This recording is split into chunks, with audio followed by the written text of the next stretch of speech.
Have you ever replayed a conversation in your mind long after it ended? Perhaps you wondered whether you sounded intelligent enough. Maybe you regretted a joke that nobody else even remembered. Or perhaps you spent hours worrying that a simple disagreement had permanently changed the way someone saw you. If so, you're not alone. Millions of people live with an invisible audience inside their minds. Before making a decision, they imagine how others might react. Before expressing an opinion, they consider whether it will be accepted. Before setting a boundary, they wonder whether someone will see them as selfish.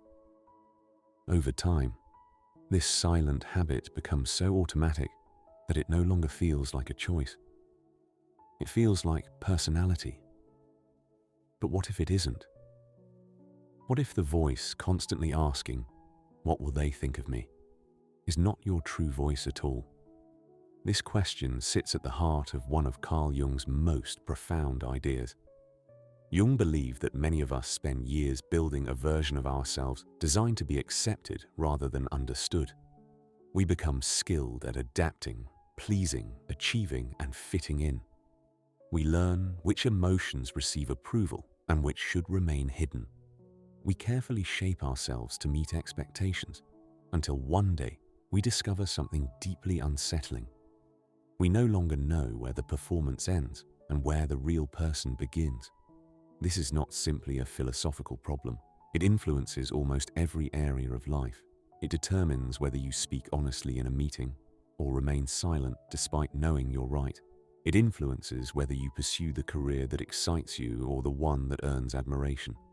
It affects the relationships you stay in, the opportunities you reject, and the dreams you quietly abandon because someone else might not understand them. Most people believe these choices are rational.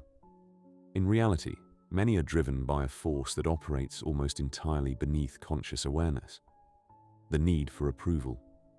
Psychologists have studied this tendency for decades. We know that human beings naturally seek belonging because, throughout evolution, isolation often meant danger. Being accepted by the group increased the chances of survival. Our brains still carry traces of that ancient programming. Rejection activates many of the same neural pathways associated with physical pain, which is why criticism can sometimes feel surprisingly intense. Yet biology tells only part of the story. If our desire for approval were purely instinctive, we would all experience it in roughly the same way. But we don't. Some people express unpopular opinions without losing sleep. Others replay a single conversation for days. Some recover quickly from criticism, while others begin questioning their entire identity after one negative comment. The difference is rarely found in the event itself. It is found in the story the mind has been telling for years. Carl Jung believed that every person develops what he called the persona. The persona is the face we present to the world. It allows us to function within society, cooperate with others, and navigate social life. There is nothing inherently unhealthy about it. In fact, without a persona, civilization would be impossible. The problem begins when our entire sense of self becomes attached to that social identity. Imagine an actor who spends decades playing the same role. At first, the costume is easy to remove.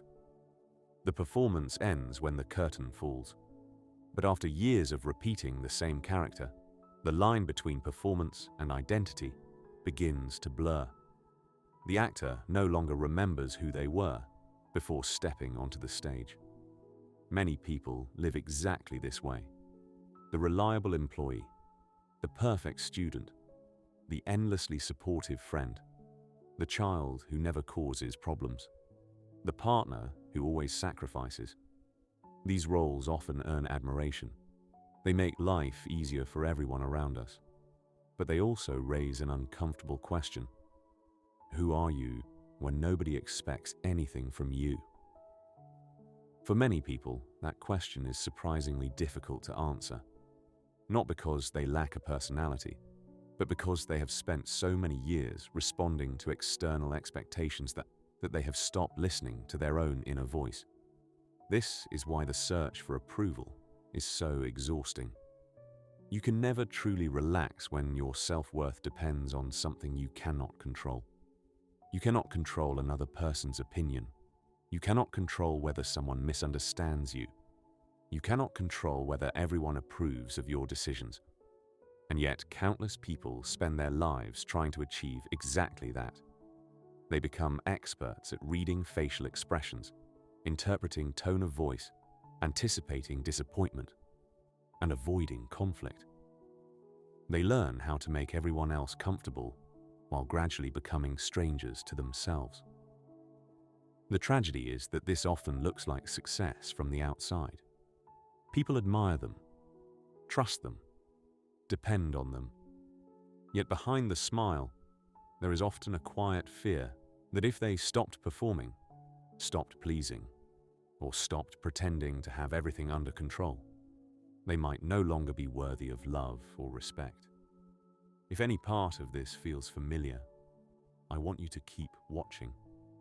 Because by the end of this video, you will understand where this pattern truly begins, why Carl Jung believed it represents one of the greatest obstacles to becoming yourself, and most importantly, how you can begin reclaiming an identity that is no longer built on the fragile foundation of other people's opinions.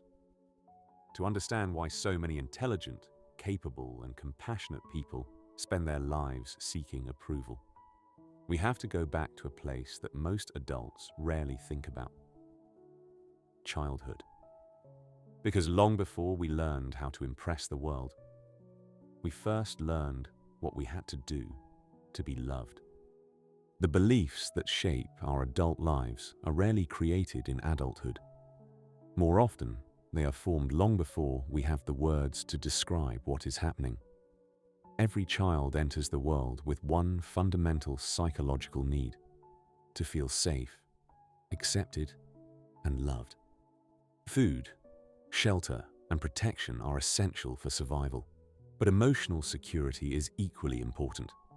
A child depends entirely on the people raising them, which means the brain quickly begins searching for an answer to one critical question: what must I do to keep their love?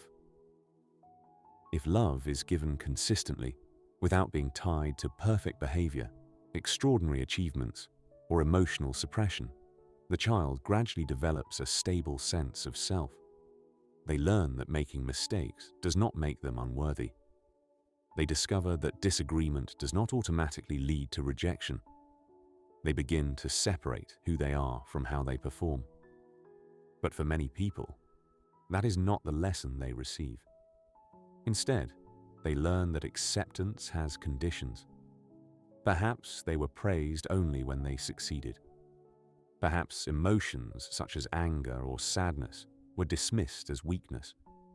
Perhaps expressing a different opinion led to criticism, guilt, or silence.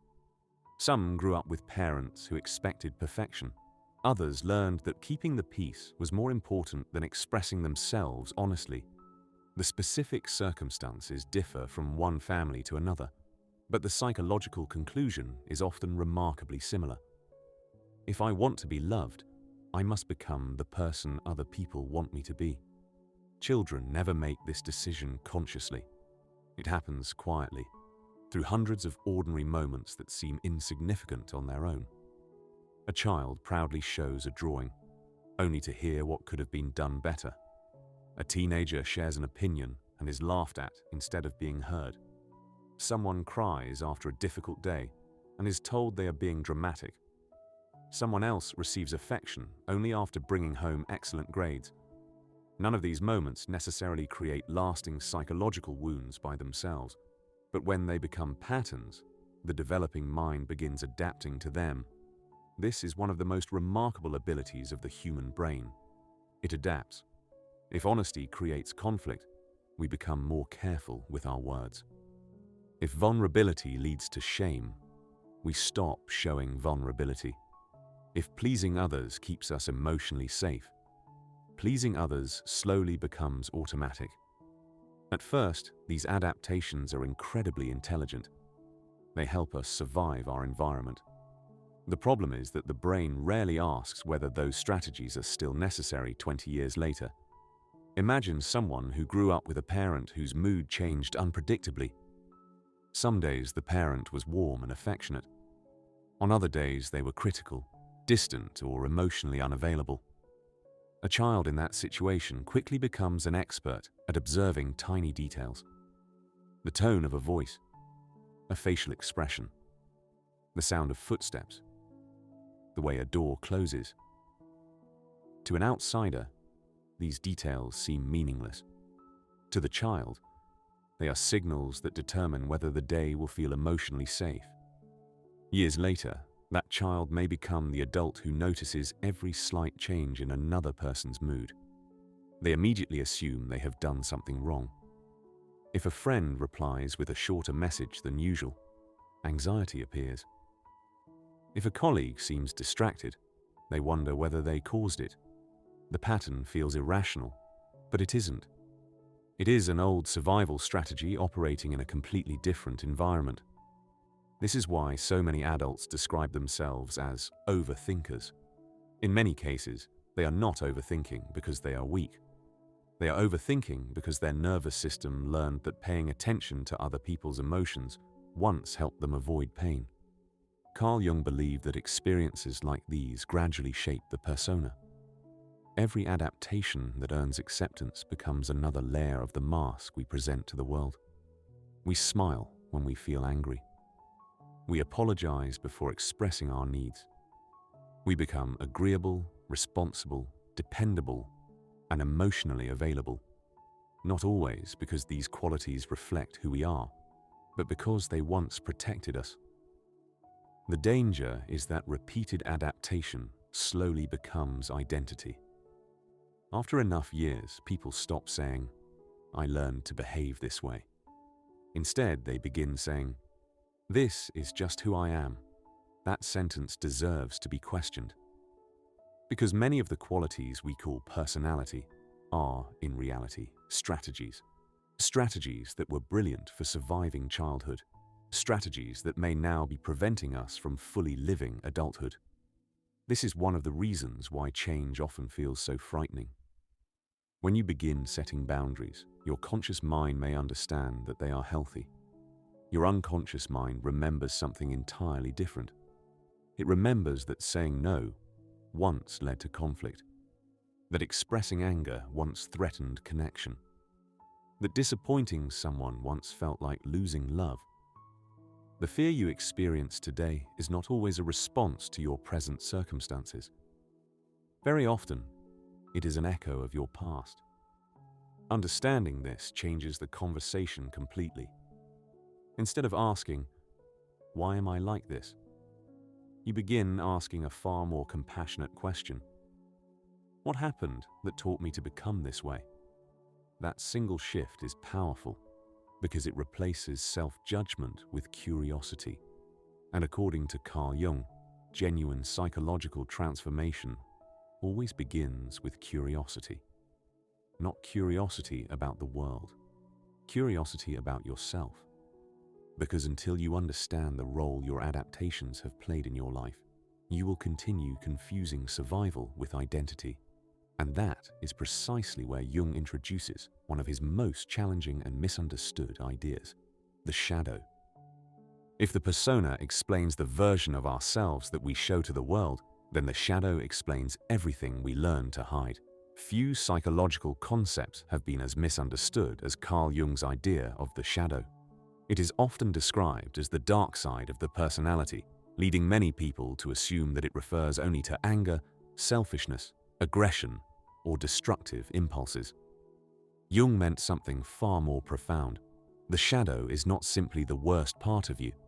It is every part of you that your conscious identity refuses to acknowledge. Sometimes those parts are painful emotions. Sometimes they are fears you would rather not admit.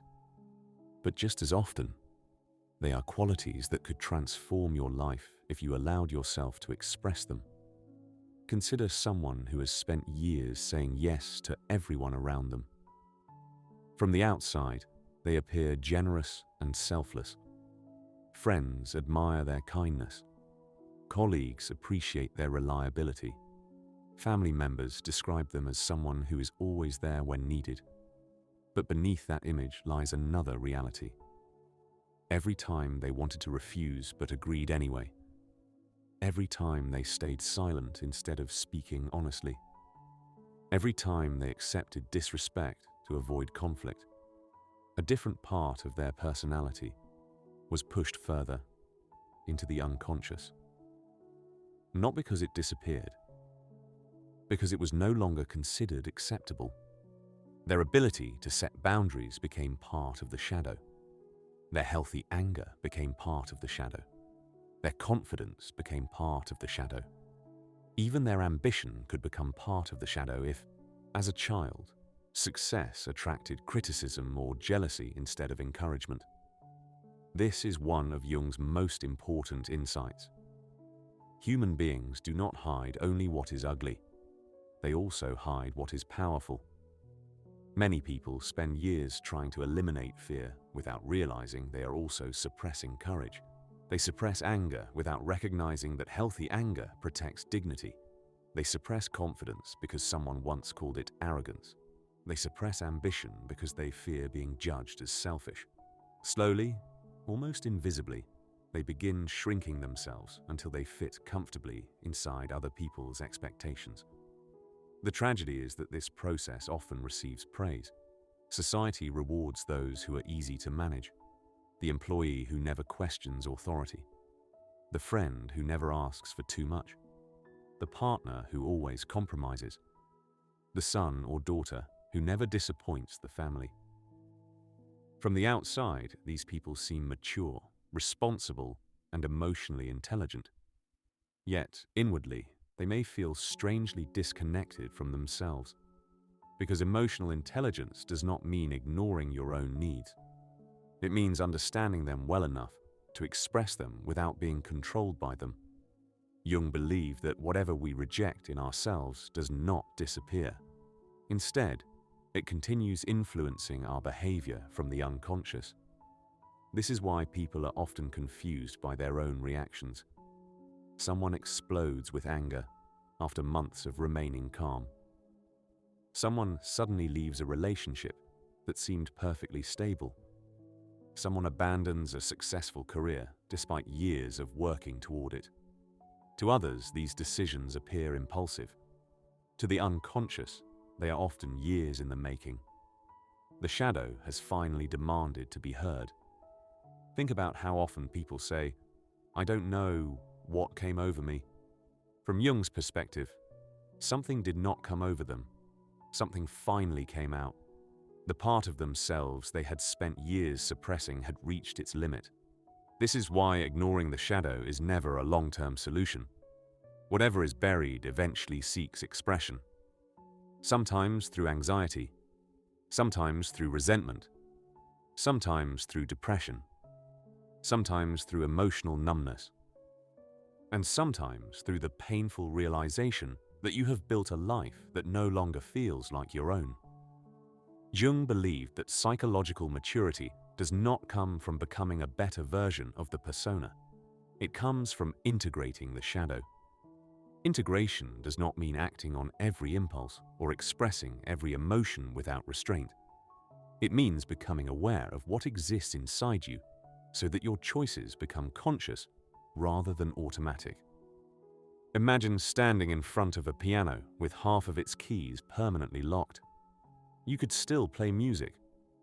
Perhaps you would even become skilled enough that nobody noticed what was missing. But no matter how talented you became, your music would always remain incomplete. That is what life feels like when significant parts of your personality remain hidden. You may function, you may succeed, you may even be admired. But there is a quiet sense that something essential has never been allowed to exist. This is why Jung described individuation as the central task of psychological development. Not becoming perfect, not becoming admired, not becoming successful, becoming whole. Wholeness requires the courage to face qualities that challenge the identity you have carefully built. The agreeable person must learn that disagreement does not make them unlovable. The perfectionist must discover that mistakes do not erase their worth. The people pleaser must experience that saying no does not automatically destroy relationships. And the person who has spent a lifetime chasing approval must eventually confront one uncomfortable truth. Perhaps the greatest obstacle has never been other people's expectations. Perhaps it has been the fear of discovering who they might become without them. That realization changes the question completely. The goal is no longer to make everyone accept you. The goal becomes learning whether you can accept yourself, even when not everyone else does. Only then does genuine freedom become possible. But there is one final obstacle standing in the way. It is not hidden in childhood. It is not hidden in the unconscious. It is hidden in the ordinary decisions we make every single day without even noticing. And that is where the invisible prison continues to rebuild itself. Once you understand the persona and the shadow, something remarkable begins to happen. You start noticing them everywhere, not only in yourself, but in the people around you. You notice the colleague who agrees with every idea in the meeting, only to complain about it in private. You notice the friend who never expresses disappointment until years of silent resentment suddenly destroy the relationship. You notice the family member who constantly sacrifices for everyone else, yet quietly wonders why nobody seems to appreciate them. And perhaps most importantly, you begin noticing how often you do the very same thing. The prison of other people's opinions is rarely built through dramatic decisions. It is built through thousands of invisible compromises. Every unnecessary apology, every opinion left unspoken, every boundary abandoned, every opportunity rejected because someone might disapprove. No single moment changes your identity, but together they slowly shape the person you become. This is one of the reasons why so many people reach their 30s, 40s, or even 60s with a strange feeling they cannot explain. On paper, life looks successful. They have a stable career. They have responsibilities. Perhaps they have a family. Perhaps they have achieved goals they spent years pursuing. And yet, there is a quiet sense of emptiness. Many people immediately assume they need a different job, a different city, or a different relationship. Sometimes that is true, but often the deeper problem is not that they built the wrong life. It is that they built a life around earning approval instead of expressing themselves. There is a profound difference between those two goals. Approval asks, how do I become acceptable? Authenticity asks, how do I become truthful? Those questions lead to entirely different lives. One produces comfort, the other produces meaning. This is why modern life can make approval seeking even more dangerous than it was in previous generations. For the first time in history, millions of people carry a device in their pocket that allows them to compare themselves with hundreds of others every single day. We compare our appearance, our relationships, our careers, our vacations, our achievements, even our happiness. The comparison happens so frequently that it begins to feel normal. But psychologically, something important is taking place. Every comparison quietly moves the source of self-worth a little further outside ourselves. Instead of asking, am I living according to my values? We begin asking, am I doing as well as everyone else? Those questions may sound similar. They are not. The first leads inward. The second leads outward. And only one of them can ever provide lasting peace. Carl Jung warned that the greatest danger was not becoming influenced by society. That is unavoidable. We all learn from the cultures in which we live. The danger was allowing the collective voice to become louder than our own inner voice. Today, that collective voice has never been louder. It tells us what success should look like, what beauty should look like, what intelligence should sound like. what relationships should become, what milestones should be reached by a certain age. If we are not careful, we begin living according to a script we never consciously chose. One of the clearest examples of this is perfectionism. Perfectionism is often mistaken for ambition, but psychologically they are very different. Ambition is driven by possibility. Perfectionism is driven by fear. The ambitious person accepts mistakes as part of growth. The perfectionist experiences mistakes as threats to identity. That is why perfectionism rarely feels satisfying. Every achievement provides relief instead of fulfillment. The relief lasts only until the next challenge appears. Then the cycle begins again. I have to prove myself. I have to avoid failure. I cannot disappoint them. Notice the language. The focus is almost never on becoming better. It is on becoming acceptable. This is exactly why external validation becomes addictive. Not because praise is inherently harmful, but because it temporarily silences a deeper fear. For a brief moment, the mind finally relaxes. I am enough. But because that belief was borrowed from someone else's approval, it quickly fades. The search begins again. Another achievement, another compliment, another reason to feel worthy. Jung would likely argue that this cycle continues until we realize something profoundly liberating. Self-worth cannot be collected. It cannot be earned once and kept forever. It is cultivated from within through repeated acts of honesty. Every time you express an opinion you genuinely believe, every time you set a healthy boundary, every time you choose integrity over approval, you strengthen something far more valuable than confidence. You strengthen trust in yourself. And once that trust begins to grow, something unexpected happens. Other people's opinions do not suddenly stop mattering. They simply stop deciding who you are. That is the difference between someone who performs confidence and someone who possesses it. One depends on applause. The other depends on alignment between their actions and their values. Perhaps this is why Jung believed that the search for wholeness was never about becoming fearless. It was about becoming so deeply rooted in your own identity that fear no longer had the authority to choose your life for you. That sounds inspiring, but it also raises an uncomfortable question. If approval seeking has shaped our identity for years, perhaps even decades, how do we actually begin changing it? Not in theory, not through positive thinking, but in everyday life. That is where the real work begins. Knowing why you seek approval is important, but understanding the cause is only the beginning. Awareness by itself does not create change. If it did, every person who understood psychology would immediately become emotionally free.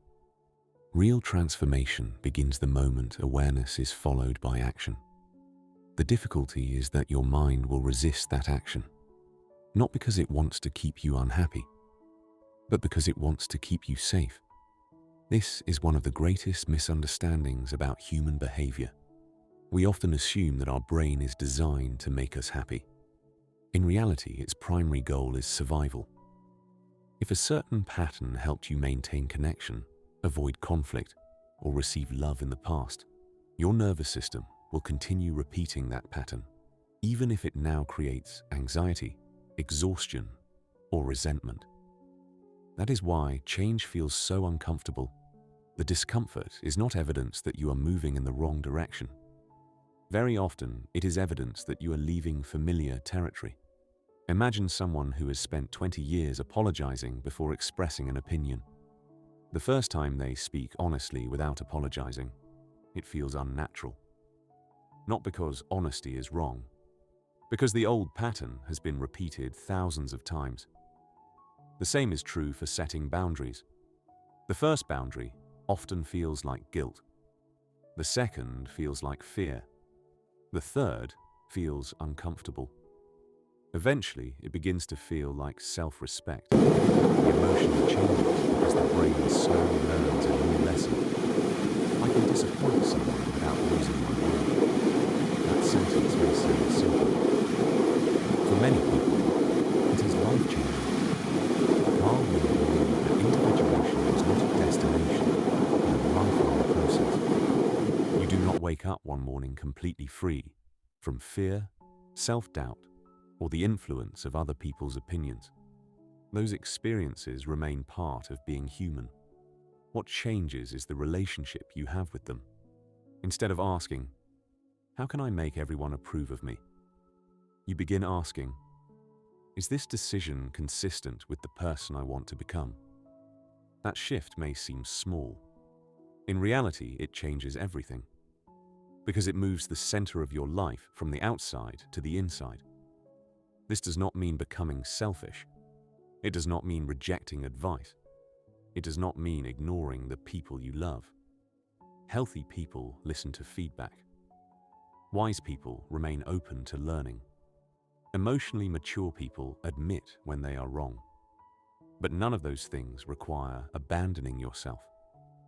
There is a profound difference between changing because you have learned something and changing because you are afraid of being rejected. One is growth. The other is surrender. If there is one idea I hope stays with you after this video, it is this. You were not born believing that your value depended on other people's approval. You learned it. And whatever has been learned can, with patience and awareness, be learned differently. Perhaps you will never completely silence the voice that asks, "What will they think?" Perhaps that is not even the goal. The goal is to make sure another voice becomes stronger. The one that quietly asks, "What do I believe? What kind of person do I want to become? What choice would allow me to respect myself tomorrow?"